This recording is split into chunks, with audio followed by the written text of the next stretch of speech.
Oui, merci Madame la Vice-présidente. Sur cette question des fonds européens, je voudrais d'abord rappeler, parce qu'on a eu une élection au cours de cette année dans laquelle beaucoup de bêtises ont été dites, et surtout un débat européen seulement réduit à la question des subventions.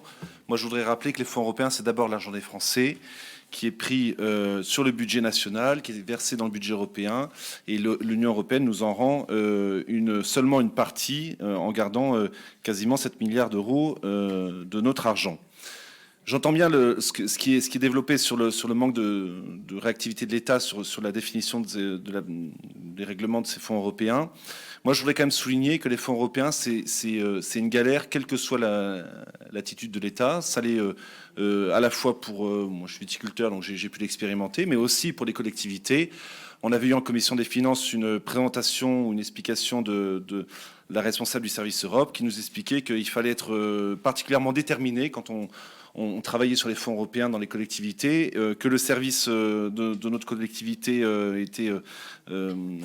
était particulièrement actif et déterminé, mais qu'il y avait d'autres collectivités où les services s'étaient complètement découragés parce que c'est encore une fois très complexe, très contraignant, très rigide et parfois très éloigné des besoins locaux, pour la simple et bonne raison qu'on ne décide pas à Bruxelles des réalités locales.